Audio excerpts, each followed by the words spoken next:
Ozzie and Harriet, starring the entire Nelson family, Ozzie, Harriet, David, and Ricky. Here is Ozzie, who plays the part of Ozzie Nelson. And, of course, his lovely wife, Harriet, as Harriet Nelson. The older of the Nelson boys, David, appears as David Nelson. And his younger brother, the irrepressible Ricky, played by Ricky Nelson. The Nelsons' next-door neighbor, Thorny, is played by Don DeFore.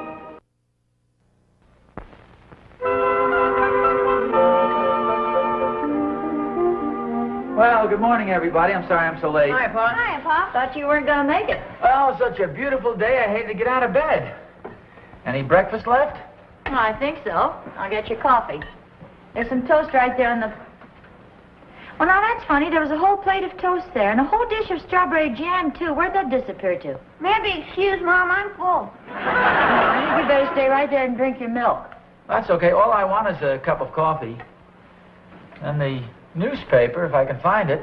Oh, it's over there on the table, Pop. Oh. David, for goodness sakes. David, can't you fold the paper up neatly when you finish reading it instead of crumbling it up like this? I haven't even seen it, Pop. Oh, Ricky, then. I haven't seen it either. Well, it didn't get messed this way all by itself. Well, as long as I'm the only one left, I might as well plead guilty, I guess. Harriet, when you finish crumbling this paper, do you know what you did with page 1? Well, that's funny. It was right there. Oh, you didn't miss anything anyway. There was nothing interesting. You don't happen to recall what you did with the sports section, do you? Oh, it's over there under the coffee pot. Here, I'll get it for you. No, that's okay. I've got enough here. Read Pop that article you read to me, Mom. Well, what one was that? You know, the funny one? Oh, yes. What was that? Oh, it was just some silly article about a woman named Mrs. Strudelmeyer. She's divorcing her husband. I can't say I blame her, though. What's the matter? Didn't he tell her his name was Strudelmeyer before she married him? Oh, that's not the reason she's divorcing him? As if you didn't know. It seems that every night when he came home from work, he'd spend all his time playing a tuba. Playing a tuba what, Mom? A tuba, a musical instrument. As if you didn't know. Oh, maybe he didn't, David. You know, those great big horns they have way in the back of the band? Yeah, we saw them in the parade, you know. Oh, yeah, they're neat. I threw popcorn down it and the guy got mad. He didn't get mad. He got red in the face. He got red in the face from blowing the tuba. Oh, yeah? Yeah. Oh, yeah? Yeah. Oh, yeah? Yeah. Oh, will you? What's the matter with you guys lately? You can't even discuss anything without getting into a big argument about it. You guys are both about as unreasonable as this Mrs. Strudelmeyer, whatever her name is. No, dear, Mr. Strudelmeyer. He's the one who played the tuba. Well, yes, I know, but I still say she's the one who's unreasonable. Poor guy can't even play a musical instrument in his own home. Well, read on further down. The only piece he could play was the bass part of the Stars and Stripes Forever. She won't let him play it. She's not only unreasonable, she's unpatriotic besides. Well, it seems to me that he's the one who's unreasonable. She spends the whole day cooking and cleaning, so naturally after dinner she'd like a little conversation. And what does she get? The Stars and Stripes Forever. Not only that, he makes her stand up and salute. Only on the 4th of July. Besides, stop being so prejudiced. Why do you have to stand up for her just because she's a woman? Well, in this particular case, I happen to think she's right. What wife wants her husband spending all his time playing the tuba? He doesn't spend all of his time playing the tuba. Says he plays the tuba for a little while, and then he... Yes? Well, the man's tired. He should go to bed early. Personally, I think she has a legitimate complaint. Well, she doesn't have to take such a drastic step, though, does she? After all, why doesn't she just hide the tuba from her husband? How can you hide a thing like that? It's easier to hide her husband from the tuba. In the first place, it's the silliest thing I ever heard of. Our arguing about two people we don't even know, we've never even met. I'm sorry, I didn't mean to start an argument. I just happened to read it and thought you might be amused by it. Well, I didn't mean an argument. We're not arguing about it, but it's a silly subject even to discuss. Especially at breakfast. Well, whatever it is, let's forget it. Ridiculous things. I agree. It was a silly thing to discuss. Our English teacher says that open discussion is the backbone of our nation. Well, that's true, David, if the subject is something sensible. But I mean, just because some idiotic woman won't allow her husband to play a tuba in his own home, that isn't even worthy of discussion. Well, now, how can you say she's an idiotic woman? You don't even know her. Well, there's an old legal term, Harriet, res ipsa loquitur. The thing speaks for itself. Yes, and when it's a tuba, it speaks in very low tones. Ricky, what are you doing? I make him believe I'm playing the tuba. Stop it. You look silly. I'll bet that Mr. Studelmeyer sure looks silly. Now, wait a minute, David. How can you sit there and make a statement like that? You've never even seen the man. There's no legal term. Raise up the locomotive. If you two guys are finished, why don't you go outside and shoot some baskets or something? Heck, I want to stay in here and listen to the argument. Me too. Well, in the first place, there was no argument. And in the second place, it's all over. Who won? Ricky, stop trying to be funny. Heck, who's trying to be funny? You are, and stop it. You've heard your father say so many times there's no such thing as a child comedian. This coffee is probably stone cold by now. Oh, don't drink that. I'll get you some more. They had some neat stuff on television last night, Dad. Oh, yeah, really swell. What was that? It was a wrestling match. This one guy kept gouging this other guy's eye with his thumb and grinding his heel in his face. Sounds like excellent entertainment. Yeah, they had the dumbest referee, too. Everybody could see it but him. You don't want to take that stuff seriously, Ricky.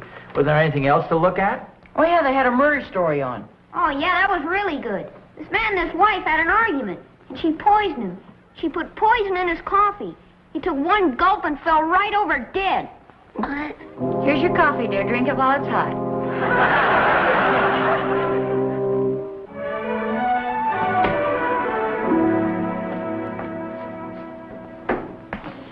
Boy, something sure smells good. Well, thank you. I'm trying out a new recipe. Oh, you must be a mind reader or something. I was just hoping you'd bake one of your delicious apple pies for dinner. It's a chocolate cake. Oh, fine. What's the matter with chocolate cake? Oh, nothing. I love your chocolate cakes. I like them almost as well as your apple pies. You don't have to eat any if you don't want to. I just told you, they're delicious. I love your chocolate cakes. What else are we having for dinner? Meatloaf? Oh, fine. Would you rather have something else? No, that sounds like a very nice menu, very tasty. Chocolate cake and a pot roast? Meatloaf. What did I say? Pot roast. No. What else are we having?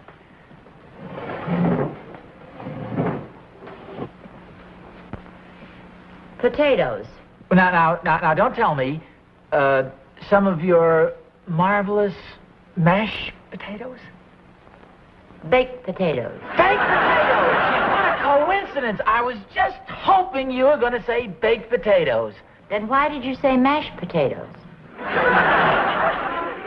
What else are we having? I'm not sure now if you're going to get any dinner.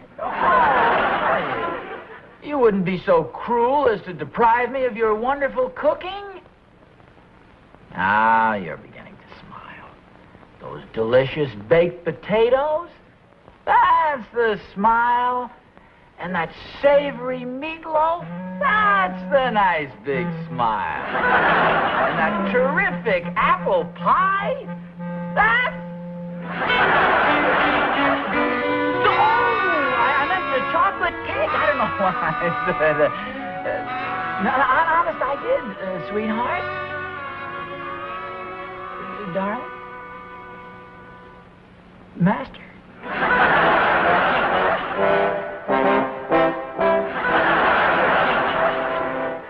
Hi, Mom. Hi, dear. Boy, that cake sure looks good. Well, I just baked it. I hope it tastes good. Oh, David, don't leave your books on the counter. Okay, Mom, just a second. So you're growing up, aren't you, dear? What do you mean? I just noticed these names on your notebook. Elroy Hirsch, Norm Van Brocklin, Bob Waterfield, and Kathy Williams. Who's Kathy Williams? Oh, she's a girl in school. She's very nice, too. She's real pretty. In fact, I think she's about the prettiest girl in school. Well, I'd like to meet her. And so would I. You mean you don't know her? Well, not exactly. But every time she walks past our English class, she smiles at me. That's nice. At least I think it's me. Do you smile back? Heck, every guy in the class smiles back. You mean they all think she's smiling at them? Yeah, everyone except her brother. He thinks we're all crazy. Well, if you think she's so nice, why don't you speak to her? Oh, we have spoken, in a way. Oh? Yeah, the other day in the cafeteria, I happened to be standing behind her in line. And you spoke to her? And she spoke to me. She has a very nice voice. She's a very good speaker. Well, what did she say?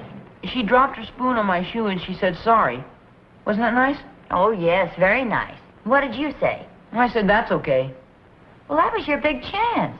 I know, I tried to think of something clever. Oh, and you couldn't, huh? No, by the time I finally thought of that's okay, I had to walk clear over to the table to say it. But she sounds like a very nice girl. Well, she is. A lot of girls wouldn't have apologized. You think not? Heck, no, some girls are as bad as boys. Well, why do you say that? Oh, they're kind of bossy. They're always trying to tell you what to do. Like Marchie Peabody. What's the matter with her?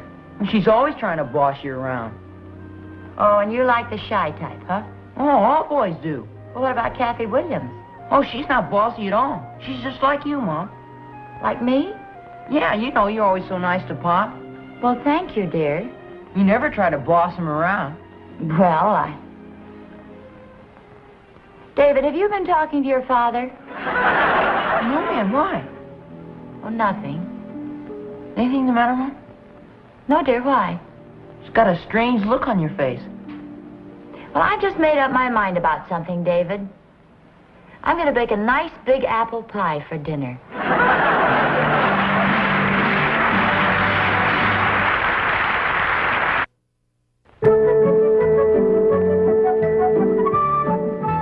See, here's how the discussion started. This woman, an unreasonable person, Mrs. Strudelmeyer, refused to allow her poor husband to play a tuba in his own home.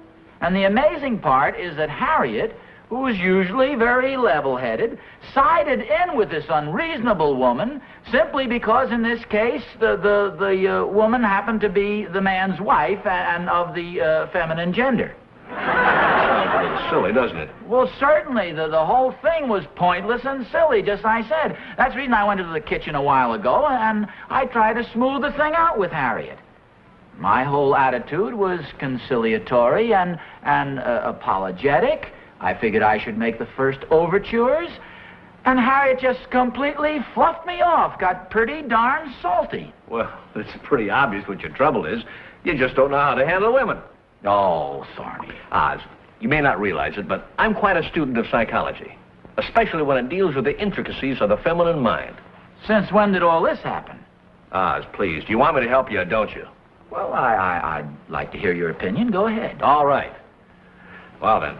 Now, the way I've got it figured, you're just a little too easygoing. You got to be a little more masterful. Women like men to get a little tough with them once in a while. Oh, I don't know, sir. Oh, Oz, will you believe me? Listen to me. I know what I'm talking about. You can't veto Mother Nature, and this is the way she's got it planned out. Man is supposed to be the dominating force, the masterful one, the head of the household. And believe me, Oz, this is the way the women like it, too. They don't want to boss their husbands around. They like a strong, forceful man. They're the ones that like to be dominated. Now, listen to me, Oz. You've got to go back into the house and assert your rights. Assert yourself. Show Harriet that you're the boss. And believe me, she'll love you for it. By golly, Thorny, I think you have a point there. Come to think of it, I have been acting like sort of a jellyfish recently. Of course I've got a point, Oz. I think I'll follow your advice. I'll see you later, Thorny. Okay, Jelly. I mean, Oz.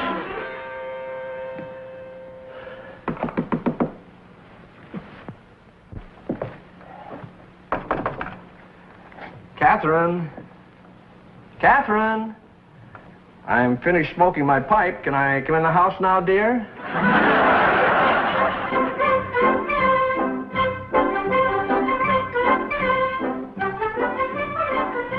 Oh, hi, Block. Hello, my boy.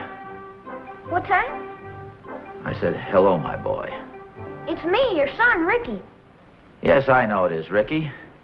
It's just that things have been entirely too informal around here, and I think we might as well start rectifying it by you boys calling me something a little more dignified than Pop. Well, what should we call you? Was there anything wrong with Father? I think so. He's sure acting funny, boy. Ricky, you're probably a little too young to understand this. But nature and tradition have fashioned a certain pattern that we're supposed to follow. And that is that the husband and the father is the head of the household, the master of the house. In other words, to put it very bluntly, I'm the boss around here. Oh, I know you are, Pa. You do? How do you know? Because Mom said you were the boss. And whatever Mom says goes.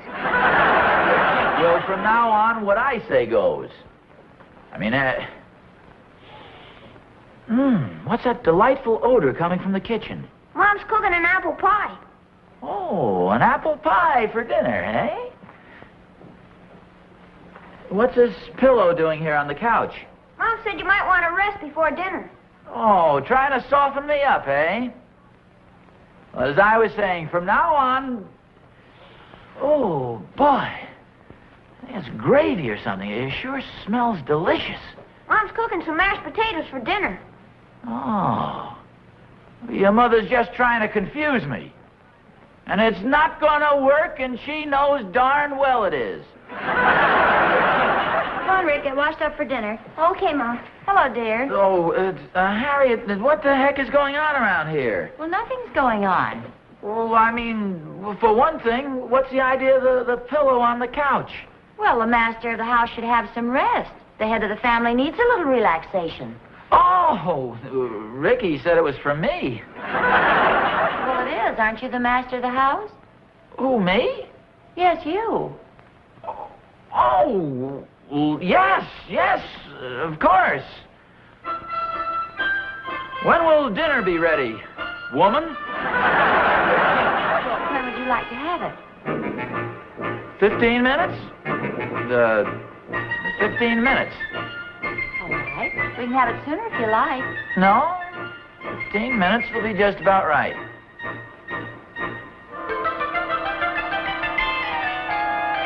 More, I don't think I'll wear any necktie for dinner tonight. Yes, sir.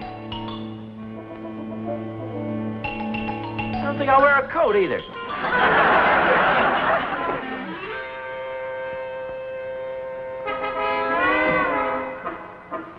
You'll be sitting down. You needn't wear trousers either.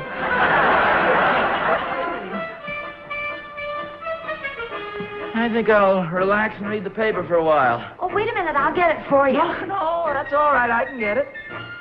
Well, I'll get you slippers. No, please don't. I'd rather just stretch right out here with my shoes on the couch. Is there anything I can get for you? Not a thing, thank you. Let's see, where's the financial page?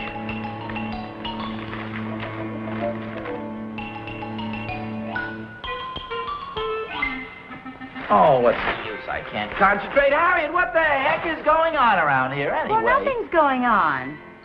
Gee whiz, what's happened to our happy home? Well, aren't you happy now? Well, yes, but... Well, do you want me to help you set the table or something? Oh, no, I can set it. Oh, well, that's okay. I don't want to argue about it.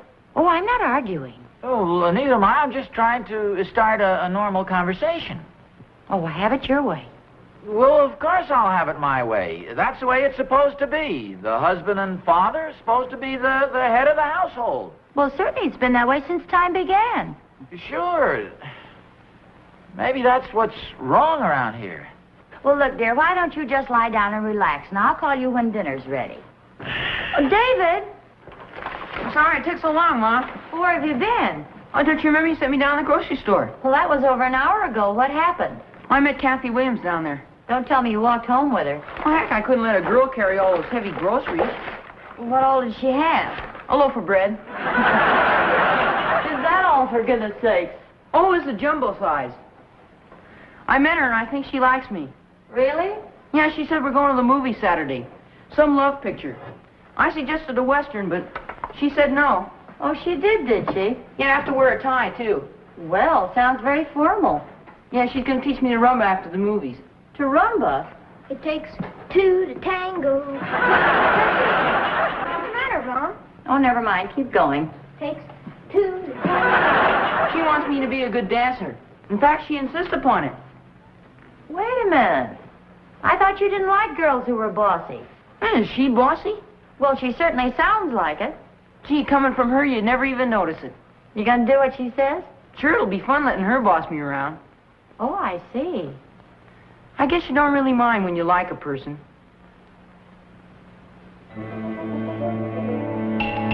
Excuse me a minute, David. Ozzie? Ozzie? Get your feet off the couch and come in here and help me set the table.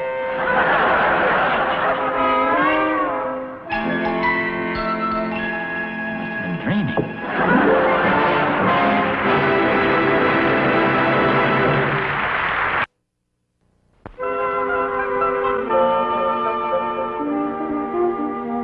You know, Harriet, the more I think about this Strudelmeyer case, the more I'm definitely convinced that he was wrong. Now, you know, it's funny you should say that, because the more I think about it, the more I'm convinced that she was to blame. Poor man. Why shouldn't he play the tuba in his own home? Now, you're just saying that to be diplomatic. I appreciate it, but it was definitely his fault. No, I really mean it. The wife is very inconsiderate. All right, then, it was the wife's fault. We're agreed on that, so let's drop the subject. Do you really think it was her fault? Well, of course not. I just don't want any arguments. That's good, because secretly I think it was his fault. Hey, look at this article in the paper. Harriet, the Strudelmeyers have buried the hatchet. Well, good for them. Who finally gave in? Well, the man, of course. Who else? Is that what it says? Well, not exactly. Well, and how do you know? Well, I'll read it to you. For sale or trade, 1 tuba slightly battered. Phone Rudolph Strudelmeyer.